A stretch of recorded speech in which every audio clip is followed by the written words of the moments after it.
प्यारे बच्चों नमस्कार। आज मैं जिस विषय को लेकर के आपके समक्ष उपस्थित हुआ हूँ वो है पत्र लेखन। बच्चों, पत्र लेखन एक बहुत ही महत्वपूर्ण विषय है। इस विषय के अंतर्गत हमें विभिन्न प्रकार के पत्र लिखने आने चाहिए। पत्र लेखन के वैसे दो प्रकार होते हैं, एक होता है अनौपचारिक, एक होता है औपचारिक पत्र। औपचारिक पत्र लेखन के अंतर्गत हमारे पास आते हैं जैसे आवेदन पत्र हो गया।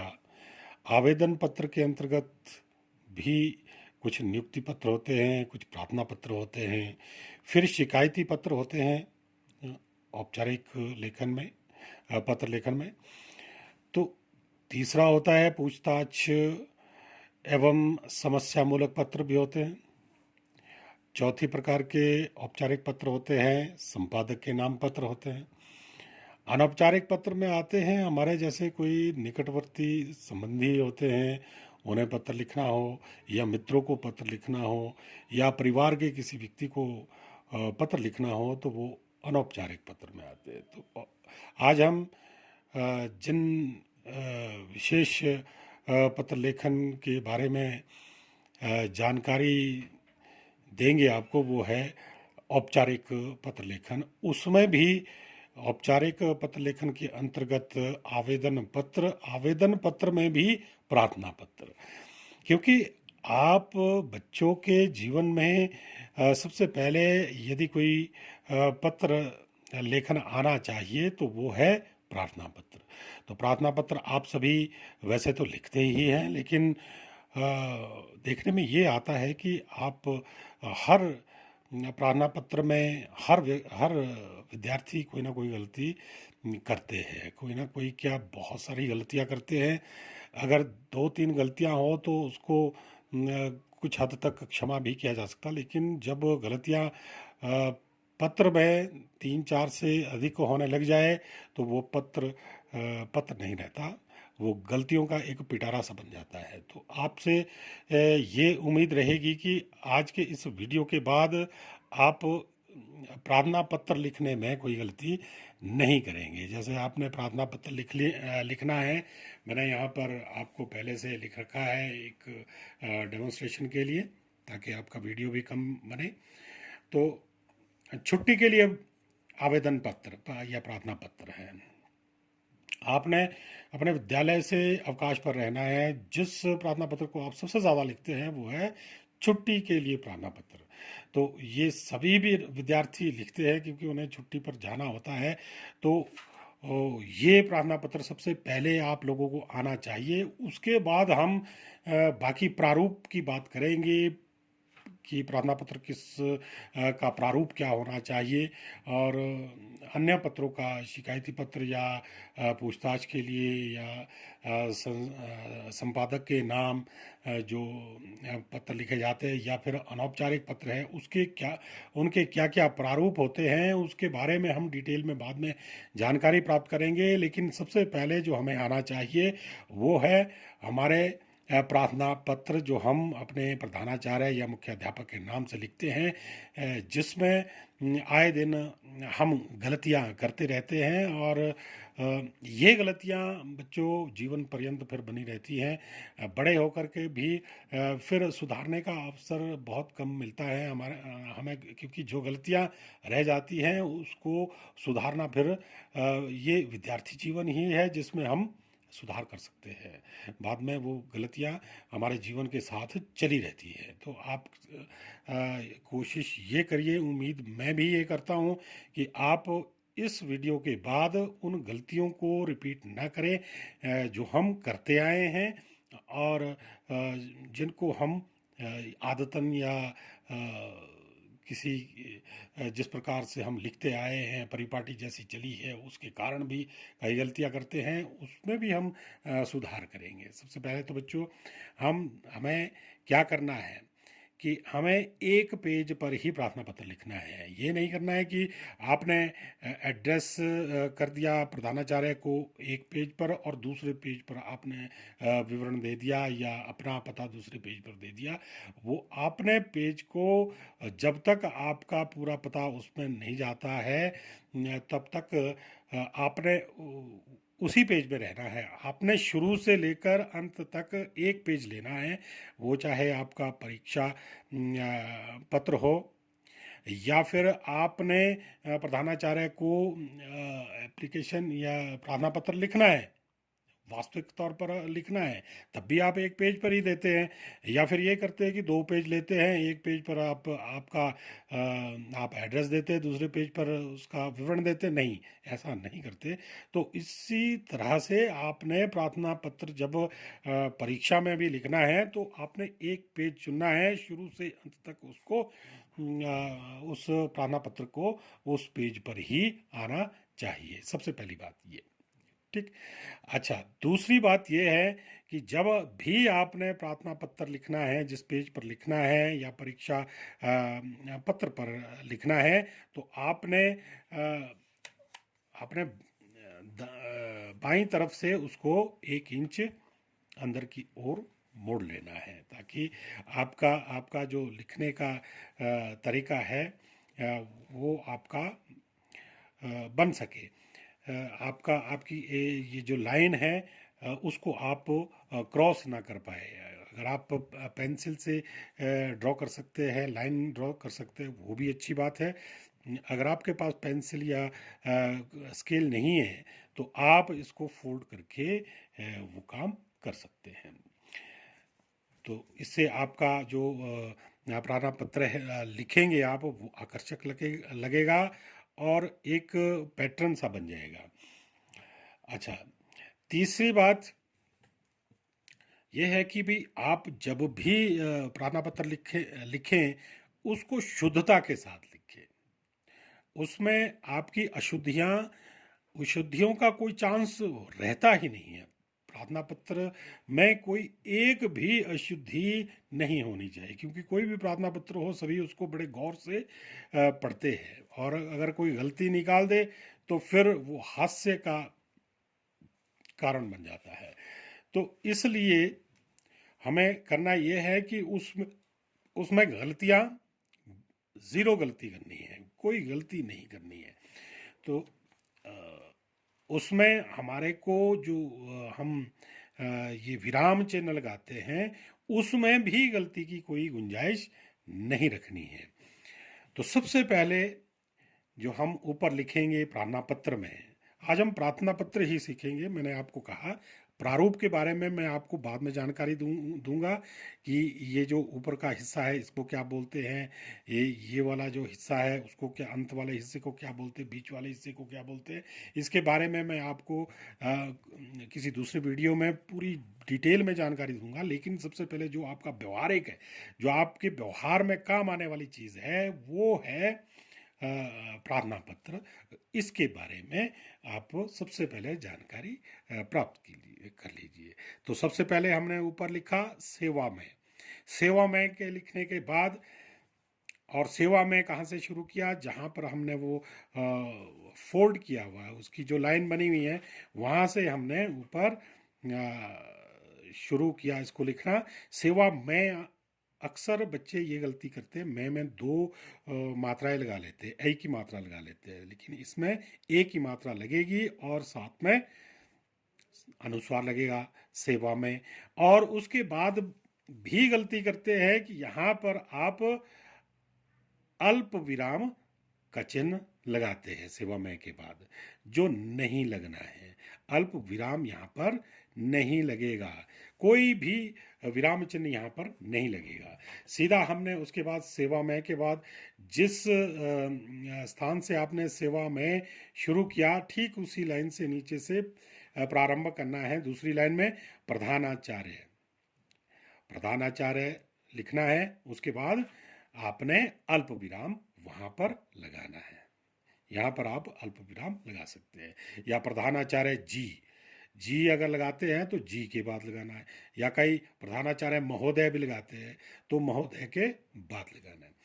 उसके बाद फिर राजकीय उच्चतर माध्यमिक विद्यालय या राजकीय वरिष्ठ माध्यमिक पाठशाला, आप कुछ भी लिख सकते हैं इनमें से। राजकीय उच्चतर माध्यमिक विद्यालय या राजकीय वरिष्ठ माध्यमिक पाठशाला या फिर राजकीय उच्च पाठशाला, जिस प्रकार की आपकी पाठशाला है, जिस स्तर की आपकी पाठशाला है, वो आप यहाँ पर एड्रेस, आप कई लिखते हैं रा उ मा वी, वो गलत है। कई लिखते हैं राजकीय वरिष्ठ रा व मा प, वो भी गलत है। कई लिखते हैं रा उ प, वो भी गलत है। आपने पूरा लिखना है राजकीय वरिष्ठ माध्यमिक विद्यालय या राजकीय उच्चतर माध्यमिक विद्यालय। जैसे नाग जुब्बड़, मैंने यहाँ पर एग्जाम्पल के लिए लिया है, अपने विद्यालय का नाम लिखा है नाग जुब्बड़, सेवा में प्रधानाचार्य राजकीय उच्चतर माध्यमिक विद्यालय नाग जुब्बड़। आप प्रधानाचार्य के बाद भी क्या लगाएंगे? अल्प विराम लगाएंगे। अपने एड्रेस के बाद राजकीय उच्चतर जिस स्तर का आपका विद्यालय, उसके बाद भी आप लगाएंगे अल्प विराम। उसके बाद नाग जुब्बड़ जो आपके विद्यालय का नाम है, उसके बाद भी लगाएंगे आप पूर्ण विराम। अब आप अल्प विराम नहीं लगाएंगे, अब आप पूर्ण विराम लगाएंगे। ठीक है, ये चीज़ें समझ आ जानी चाहिए, कहाँ पर अल्प विराम लगेगा, कहाँ पूर्ण विराम लगेगा। ये है आपने जब जब आपने प्रार्थना पत्र देना है किसी अपने अपने मुख्याध्यापक को या प्रधानाचार्य को। मुख्याध्यापक को लिखना तो यहाँ पर मुख्याध्यापक लिखना पड़ेगा। उच्च पाठशाला है तो यहाँ पर मुख्याध्यापक आएगा, अगर मुख्याध्यापक है तो यहाँ पर उच्च पाठशाला आएगा। ठीक है, इस चीज़ का विशेष ध्यान रखना। अगर आपने ऊपर प्रधानाचार्य लिख लिया तो और नीचे लिख लिया राजकीय उच्च पाठशाला, तो वो गलत हो जाएगा। समझ जाएगा देखने वाला कि इस बच्चे को लिखना नहीं आता है, इसने सिर्फ नकल मारी है कहीं से, क्या कुछ किया है, इसको वास्तविक में प्रार्थना पत्र लिखना नहीं आता। अगर प्रधानाचार्य लिखा है तो प्रधानाचार्य कहाँ होते हैं बच्चों? सीनियर सेकेंडरी स्कूल्स में होते हैं, राजकीय वरिष्ठ माध्यमिक विद्यालय में होते हैं, तो आपने वही लिखना है। और यदि आपने राजकीय वरिष्ठ माध्यमिक पाठशाला नीचे लिखा है, ऊपर आपने मुख्याध्यापक को एड्रेस किया है, तो भी गलत हो जाएगा। तो इस चीज़ का विशेष ध्यान रखना है। अगर ऊपर मुख्याध्यापक है तो नीचे राजकीय उच्च पाठशाला आएगा, और ऊपर यदि प्रधानाचार्य है तो नीचे राजकीय वरिष्ठ माध्यमिक विद्यालय या राजकीय उच्चतर माध्यमिक विद्यालय आएगा। फिर नाग जुब्बड़ या फिर आपका अपना स्कूल। ये एड्रेस आपने तब देना है जब आपने अपने मुख्याध्यापक या अपने प्रधानाचार्य को लिखना है। अगर यदि आपने यही प्रार्थना पत्र आपको परीक्षा में लिखने के लिए आया है, तो आपने अपने स्कूल का नाम यहाँ पर मेंशन नहीं करना है, यहाँ पर नहीं देना है। तब आपने अपने स्कूल का नाम ना दे करके यहाँ पर लिखना है ओ ब सौ या कुछ भी लिख लिया, को खो गो। ठीक है, ये ध्यान रखना है। अगर आपने परीक्षा में लिखना है, परीक्षा में आया है आपको ये प्रार्थना पत्र लिखने के लिए, तो ये आपने स्कूल का नाम ना दे करके आपने यहाँ पर क ख ग या अ ब स कुछ भी इस तरह का नाम दे सकते हैं। तो यहाँ तक मुझे लगता है कि आपको समझ आ जाना चाहिए। ये हमारा हो गया एड्रेस, पता, जिसको हमने प्रार्थना पत्र देना है। फिर मान्यवर जी, मान्यवर महोदय, मान्यवर महोदय, उसके बाद फिर अल्प विराम, यहाँ पर भी अल्प विराम लगेगा। ये एक तरह का क्या हो गया, संबोधन हो गया। ये मान्यवर महोदय, इसको संबोधन कहेंगे हम। इनके बारे में विशेष चर्चा करेंगे हम कि भी किस पार्ट को, किस हिस्से को क्या कहते हैं। लेकिन आज हम सिर्फ इसी बात पर ध्यान केंद्रित करेंगे कि भाई प्रार्थना पत्र कैसे लिखना है, प्रधानाचार्य को या मुख्याध्यापक को अपने छुट्टी के लिए। मान्यवर महोदय, फिर मान्यवर महोदय भी उसी लाइन में लिखना है जो आपकी ऊपर से चली हुई है, उसी सीध में, कोई इधर उधर नहीं होना चाहिए। बिल्कुल प्रारंभ जो करना है उसी सीध से प्रारंभ कर, जो ये इसलिए फोल्ड मारा है ताकि आपको ये मार्क बना रहे कि भाई यहाँ से आपने ना ही इधर जाना है ना पीछे रहना है। तो मान्यवर महोदय भी उसी लाइन से प्रारंभ होगा जो आपकी बनी हुई है। यहाँ पे मान्यवर महोदय, यहाँ पर आपका अल्प विराम लग गया। अब आपने एक स्टेप छोड़ करके यहाँ पर मान्यवर महोदय जहाँ पर लिखा है उसके नीचे वाली लाइन में आपने एक स्टेप छोड़, एक स्टेप का मतलब आप दो वर्णों को छोड़ दीजिए। दो वर्णों को छोड़ देने के बाद आप उसके नीचे से प्रारंभ करेंगे। मान्यवर का जो 9 है उसके नीचे से प्रारंभ कर दो, ठीक है। तो यहाँ से हम इसका विवरण देना, अपने प्रार्थना पत्र का विवरण देना शुरू करेंगे।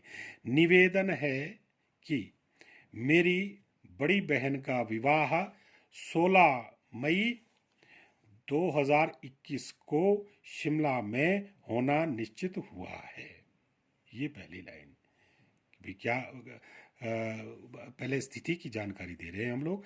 निवेदन है कि मेरी बड़ी बहन का विवाह 16 मई 2021 को शिमला में होना निश्चित हुआ है। हमारे परिवार के सभी सदस्य वहां पहुंच चुके हैं। मैं और मेरे